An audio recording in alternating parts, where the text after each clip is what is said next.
नमस्कार, मैं हूं मंगलेश्वर और इस समय हम बात करेंगे ईएमआरएस की। ईएमआरएस आर में जो भर्तियां हुई हैं शिक्षकों की, प्राचार्यों की और अन्य पदों की, तो उसको लेकर अब कई विवादित सवाल उठ रहे हैं। सवाल इस बात को लेके हैं कि जो national education society for tribal student संस्थान है, ये भारत सरकार का जो केंद्रीय मंत्रालय है उसका स्वायत्त संस्थान है। इसने ये एग्जाम लिया था। ये डिपार्टमेंट भी अभी नया नया बना है और नया बनने के बाद अचानक ही बताते हैं कि 6 से 7 हजार पोस्टों की वैकेंसियां निकाला इसने एकलव्य में और एग्जाम लिए। तो जैसा कि बताया जा रहा है कि हरियाणा, एनसीआर और आपका दिल्ली, यूपी और बिहार के ही कैंडिडेट जो हैं सबसे ज़्यादा सिलेक्ट हुए हैं।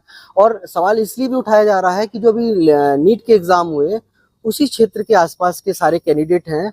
और ये जो यहाँ पे जो मध्य प्रदेश की बात करूँ, यहाँ पर जो कैंडिडेट चुन के आए हैं वो अधिकतर वहाँ के हैं। और ऐसा बताया जा रहा है कि मध्य प्रदेश के जो कैंडिडेट थे उनका सिलेक्शन न के बराबर हुआ है। तो अब यही सवाल उठ रहा है और इस पे अब लोग सवाल उठा रहे हैं और अब इस पे आंदोलन करने की तैयारी कर रहे हैं। मेरे साथ में अनुसूचित जाति जनजाति छात्र समिति के प्रदेश अध्यक्ष शुभम चौधरी हैं। हम इन्हीं से जानना चाहते हैं। तो शुभम, ये जो आपको पता चला होगा कि ये जो नेक्स्ट ने जो एग्जाम लिया, इस पे क्या लगता है आपको? जो नेक्स्ट ने जो एग्ज़ाम लिया है, निश्चित रूप से ये पूरी जो प्रक्रिया है, जिस प्रक्रिया के माध्यम से जो है अभ्यर्थियों को जो चयन किया गया है, पूरी प्रक्रिया संदेहास्पद है। क्योंकि देखिए, ये जो एकलव्य आदर्श विद्यालय हैं, एकलव्य आदर्श आवासीय विद्यालय, ये जो है जनजातीय कार्य विभाग भारत सरकार द्वारा संचालित किया जाते थे। फिर ये जो एक विशेष प्रकार की संस्थाएं हैं, जो भारतीय संविधान के अनुच्छेद 275 के तहत जो संचालित की जा रही थी, मतलब जो जनजातीय समुदाय के आर्थिक विकास और शैक्षणिक विकास के लिए एक जो विशेष मद होता है, उस मद से ये संस्थाएं संचालित की जा रही थी। इन संस्थाओं को पहले तो जो है एक सोसाइटी बना के, national education society for tribal student के नाम से इसको पहले निजीकरण कर दिया गया। ये जो हमारे संवैधानिक प्रावधान के अंतर्गत ये जो संस्था चल रही थी, पहले इसको निजी हाथों में सौंप दिया गया सोसाइटी के नाम पे कि हम इसको जो है अच्छे तरीके से संचालित करेंगे। फिर जो है यहाँ पे एक विशेष भर्ती प्रक्रिया चलाई जाती है। इस पूरी भर्ती प्रक्रिया को जो है, ये जो नई सोसाइटी बनी थी, सोसाइटी जो है अपने स्तर पर इसको संचालित करती है। इस भर्ती प्रक्रिया के बाद जो चयन होके आते हैं, जो अभ्यर्थी चयन होते आते हैं, वो बिहार, एनसीआर, दिल्ली और यूपी से कुछ चयनित स्थानों से चयनित होकर आते हैं, जबकि जो है पूरे देश के अभ्यर्थी इसमें सम्मिलित हुए थे। मध्य प्रदेश से जो है ना के बराबर इसमें अभ्यर्थी चयनित होते हैं। तो कहीं ना कहीं जिस तरीके से अभी हमने नीट का घोटाला देखा, नेट का एग्जाम जो कैंसिल किया गया है, जिस तरीके से जो घोटाले जो चल रहे हैं और जिस तरीके से इन घोटालों में किसी विशेष एरिया के जो स्टूडेंट चुन के आए हैं, तो ठीक उसी प्रकार से इस जो एकलव्य ईएमआरएस की जो भर्ती हुई है, इसमें भी एक विशेष एरिया से जो अभ्यर्थी चयनित होकर आए हैं। तो जाहिर तौर पर स्पष्ट होता है कि कहीं ना कहीं जो है ये प्रक्रिया भी संदेहास्पद है। अच्छा, ये नेक्स्ट ने जो एग्जाम लिया, तो इसमें ऐसा बताया गया कि रोस्टर का पालन नहीं हुआ। और दूसरा जो है कि जो क्राइटेरिया होना चाहिए, जैसे कोई भी टीचर होता है कम से कम 50 मार्क्स तो होने चाहिए। तो यहाँ बताया जा सकता था कि 3rd डिग्री पास वाले को भी एग्जाम ले लिया, चलो ठीक है ले लिया, लेकिन जब उनका वेरिफिकेशन यहाँ मध्य प्रदेश में जो नोडल अधिकारी के पास किया जा रहा, तो उनसे तो कुछ लिखते पढ़ते भी नहीं बन रहा है। ये बच्चों को कैसा पढ़ाएंगे? बिल्कुल जाहिर तौर पर है कि इस प्रकार की जो भर्तियां होती हैं, उसमें एक परसेंटेज होता है कि भाई हमको 50% या 55% के नीचे नहीं, मिनिमम होना चाहिए। और ये विशिष्ट विद्यालय हैं। इन विशिष्ट विद्यालयों में सामान्य टीचर कभी जाके नहीं पढ़ा सकता। मतलब जिन विश्वविद्यालयों में सामान्य टीचर नहीं पढ़ाया जाता, उन विद्यालयों में एक 3rd डिवीजन का टीचर चयनित होकर आ रहा है, जिससे ना आवेदन लिखते आ रहा है, जिसको ये नहीं पता कि हमारा ज्वाइनिंग लेटर क्या होता है, जिसके जो है आप मार्कशीट उठा के देखेंगे तो 2nd division 3rd division pass हो रहे हैं। ऐसे विद्यार्थी चयनित, मतलब ऐसे अभ्यर्थी चयनित होकर आए हैं, वो हमारे बच्चों को पढ़ाएंगे। तो वो जो जिनको खुद जो खासकर ओपन विश्वविद्यालय से पास किया, वो चयनित होकर आ रहे हैं। जो खुद कभी विश्वविद्यालय नहीं गए, जो खुद कभी कक्षाओं में नहीं गए, वो आके हमारे विद्यार्थी को पढ़ाएंगे। तो जाहिर तौर पर है कि हमारे जो छात्रों का भविष्य है वो बहुत ही अंधकार में जाने वाला है। तो इसको लेके आप लोग, जो आपकी छात्र समिति, आप प्रदेश अध्यक्ष है, तो आप लोग का क्या अगला कदम है? इसमें हमने जो है कार्रवाई प्रारंभ कर दी है। और जिस तरीके से ये जो एक घोटाले की जो शंका हमको समझ में आ रही है, इसके संबंध में कार्य योजना बनाई जा रही है। जल्दी इस संबंध में जो है प्रदेश स्तर पर तीव्र आंदोलन किया जाएगा और सरकार को इस पूरे प्रकरण से अवगत कराया जाएगा। न्यायपालिका के माध्यम से हम प्रयास कर रहे हैं, क्योंकि प्रकरण को ले जाकर जो है उचित जांच की हम मांग करेंगे। अच्छा, ये हम लोगों ने भी अधिकारियों से जब ट्राइबल डिपार्टमेंट की बात करी है, तो ट्राइबल डिपार्टमेंट के अधिकारी एकदम सामने आके तो बात नहीं कर रहे, लेकिन दबी जबान में ये कह रहे हैं कि इनको ऊपर से आदेश था दिल्ली से कि भाई इनका सारा हमने प्रक्रिया पूरी कर ली है, आप तो सिर्फ वेरिफिकेशन करके भेज दीजिए। तो आपको क्या लगता है कि ये घोटाला ऊपर लेवल से मतलब हुआ है दिल्ली तरफ से, कि मध्य प्रदेश शासन भी इसमें इन्वॉल्व है? देखिए, निश्चित तौर पे जितनी जल्दबाजी से ये प्रक्रिया हुई है, पहले तो एक नई संस्था जिसको कोई अनुभव नहीं था पेपर लेने का, वो अपने स्तर पर पेपर आयोजित कराती है और अपने स्तर पर इतनी जल्दबाजी में परीक्षा परिणाम घोषित करती है और इतनी जल्दबाजी में जो है इनको जो है वेरिफिकेशन फिर जॉइनिंग दी जाती है। इतनी जल्दबाजी की आवश्यकता क्या थी जब चुनाव प्रक्रिया संचालित थी जो कि देश में, उसके बावजूद इतनी जल्दबाजी में चुनाव प्रक्रिया संचालित हुई है। और एक निश्चित 2-3 राज्यों के अभ्यर्थी जब चयनित होकर आ रहे हैं, तो जाहिर तौर पर है कि बहुत बड़े स्तर पर इसमें जो है घोटाले होने की आशंका है।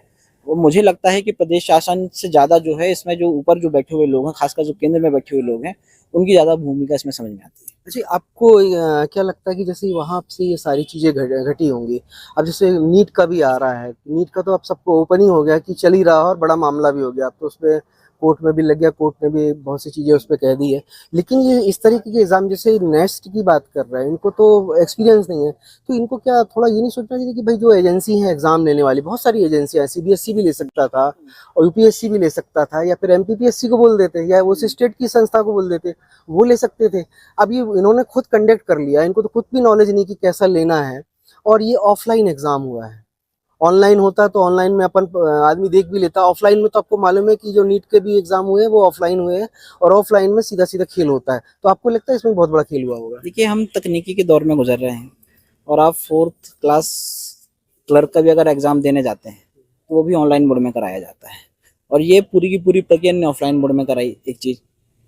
दूसरी चीज़, ये जो पूरी प्रक्रिया है, इसमें ऐसा प्रावधान किया गया था कि 20% या 25%, जो भी एग्जैक्ट है मुझे याद नहीं आ रहा है, 25% जो जो लोग हैं, इसमें से इन संस्थाओं में जो पूर्व में जो यहाँ पे जो पढ़ा रहे थे, उनसे उनको लिया जाएगा, ताकि जो विद्यालय की जो व्यवस्था है, विद्यालय की जो आवश्यकताएं हैं, वो व्यवस्था बनी रहे। क्योंकि होता क्या है कि जो आदिवासी जो छात्र होते हैं, जो अनुसूचित जनजाति जो छात्र होते हैं, वो बहुत ही मतलब डीप एरिया से आते हैं, उनको नहीं पता होता है कि क्या कैसा होता है। उनकी विशेष संस्कृति होती है, विशेष सभ्यता होती है, और वो जो उनको जो प्रावधान दिए गए हैं, वो उनकी संस्कृति, उनकी सभ्यता के आधार पर दिए गए हैं। तब जब वो निकल के जब शहर आते हैं, तो पढ़ाई के साथ साथ ये आवश्यकता भी होती है कि वो अपनी संस्कृति और अपनी सभ्यता को बना के रखें। अब जो जो टीचर कभी उनसे मिला नहीं, जिसने कभी उनकी संस्कृति को देखा नहीं, जिसको उनकी संस्कृति के बारे में कुछ पता ही नहीं, वो आके उन छात्रों को पढ़ाएंगे, तो हम कैसे मान लें कि वो उनकी सभ्यता को, उनकी संस्कृति को संरक्षण कर पाएंगे? एक बात, हमारे जनजाति जो छात्र होते हैं, उनकी छोटी छोटी आवश्यकताएं होती हैं, छोटी छोटी जरूरतें होती हैं। जब तक टीचर उन जरूरतों को नहीं समझेगा, उन आवश्यकताओं को नहीं समझेगा, तो उसका कैसे जो है सर्वांगीण विकास कर पाएगा? इसलिए जरूरत होती है कि उनसे जुड़ा हुआ जो उनसे जो जुड़े हुए टीचर्स हैं, उनके क्षेत्र के जो टीचर्स हैं, ये सोच के इसके बायलॉज में 25% का प्रावधान किया गया। लेकिन जब रिजल्ट जब घोषित हुआ, तो इस नियम को भी दरकिनारा कर दिया गया और 100% जो है बाहर के लोग आके यहाँ पे पढ़ा रहे हैं। मतलब विद्यालयों में एक क्लर्क से लेके प्रिंसिपल तक पूरा का पूरा स्टाफ चेंज कर दिया गया। ऐसा क्या कारण है कि पूरा का पूरा आप स्टाफ चेंज कर रहे हो, पूरी की पूरी आप व्यवस्थाएं परिवर्तित कर रहे हो? भाई, जब हमारा बच्चा आएगा तो हमारे छात्रों को कोई समझने वाला होना चाहिए, कोई सुनने वाला होना चाहिए। यही कारण था कि मध्य प्रदेश शासन के जनजाति कार्य मंत्री कुंवर विजय शाह ने ये प्रावधान लाया था कि ये अनुसूचित जाति जनजाति के जो भी छात्रावास होंगे, उसमें जो इन छात्रावासों में जो है इसी वर्ग के अधीक्षकों को रखा जाएगा, ताकि वो उनकी आवश्यकताओं को समझते हुए, उनकी जरूरतों को समझते हुए उनका सर्वांगीण विकास कर सके, उनकी जरूरतों को समझ सके, उनकी सभ्यता को समझ सके, उनकी संस्कृति को समझ सके। ये प्रावधान किया गया था। लेकिन इन सारे प्रावधानों को दरकिनारा करके, जो एकलव्य का जो बायलॉज था उसको दरकिनारा करके ये पूरी भर्ती प्रक्रिया आयोजित की गई, उतनी जल्दबाजी में की गई। इससे स्पष्ट होता है कि कहीं ना कहीं जो है ये पूरी प्रक्रिया संदेहास्पद है और उसमें कार्रवाई और उचित जांच होनी चाहिए। अच्छा, आप भी अपने यहाँ के जनजाति मंत्री हैं विजय शाह, इनसे मिले होंगे, तो इनसे कुछ चर्चा हुई इस विषय में? अभी इस संबंध में भी उनसे कोई चर्चा नहीं हुई है। हम जल्दी हमारा एक डेलीगेशन उनसे चर्चा करने जा रहा है, उनसे भी इस संबंध में अवगत कराया जाएगा। क्योंकि ये संस्था भले ही केंद्र की हो, लेकिन नोडल अधिकारी जो इसका नोडल जो है हमारा जनजातीय कार्य विभाग मध्य प्रदेश शासन है, और हमारा जनजातीय कार्य विभाग इसके सचिव होते, सेक्रेटरी होते हैं। तो जल्दी उनको इस संबंध में अवगत कराया जाएगा और उस पूरे प्रकरण से हम उनको जो है उसी सहयोग की मांग करेंगे। अच्छा, एक चीज और इसमें बात आ रही है कि जब ये वैकेंसी निकाली गई 2023 में, नेस्ट ने निकाला, तो इसमें मतलब जो टीचर मतलब अतिथि शिक्षक भी थे, उनको भी उनका बोनस अंक का प्रावधान नहीं रखा, क्योंकि नौकरी में अब कई तो ऐसे बेचारे 4 साल हो गया, 5 साल हो गया, 10 साल हो गया, वो पढ़ाते पढ़ाते उनकी तो ओवर एज भी हो गई है।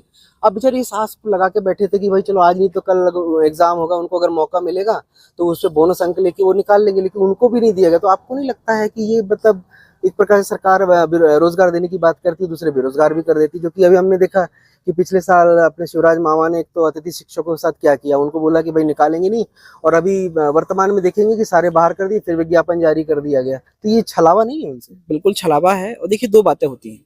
एक बात तो ये, जिसको कोई अनुभव नहीं था पेपर लेने का, उसे उस एजेंसी ने अपना पेपर आयोजित कराया, तो हम उससे क्या ही उम्मीद करेंगे, एक बात।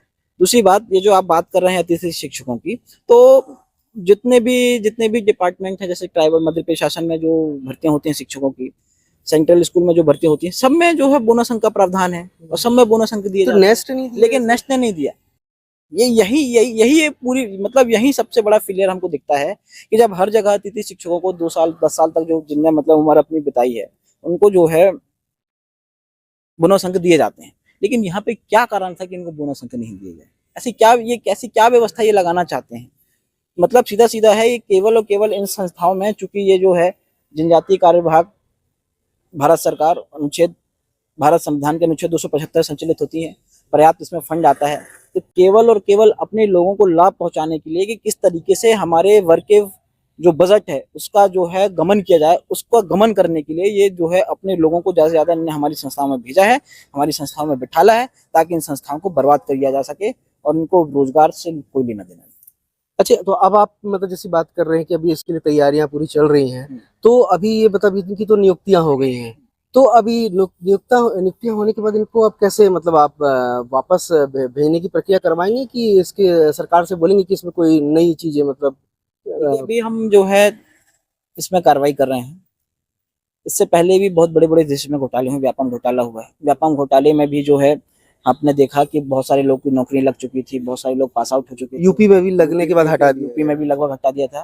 तो ठीक उसी प्रकार का हम भी एक प्रयास कर रहे हैं, ये जो जितनी भी अनियमितताएं हुई हैं उसको हम सामने लेकर आए और दोषियों को कड़ी से कड़ी सजा दिला सकें। अच्छा, इनके जो डॉक्यूमेंट्स वगैरह आप लोग आरटीआई के थ्रू निकालने की बात कर रहे थे कि हम इनके सारे डॉक्यूमेंट क्या निकालेंगे, आप जो इनकी नियुक्तियां हो चुकी है? बिल्कुल, नियुक्ति के संबंध में हमारे इस संस्था के द्वारा आरटीआई लगाई जा रही है और जो भी आवश्यक दस्तावेज हैं हम प्रयास कर रहे हैं कि हमारे पास जल्द से जल्द आ जाए और आगे की कार्रवाई हम सुनिश्चित कर सकें। अच्छा, एक आखिरी सवाल, ये जब वेरिफिकेशन के लिए नोडल अधिकारी बनाया गया ट्राइबल डिपार्टमेंट को, तो संभागीय अधिकारी इसमें हर संभाग के थे, तो जब ये डॉक्यूमेंट चेक कर रहे थे तो ये सारी चीजें उनके पास भी आई, इन्होंने भी आंख मूंजी।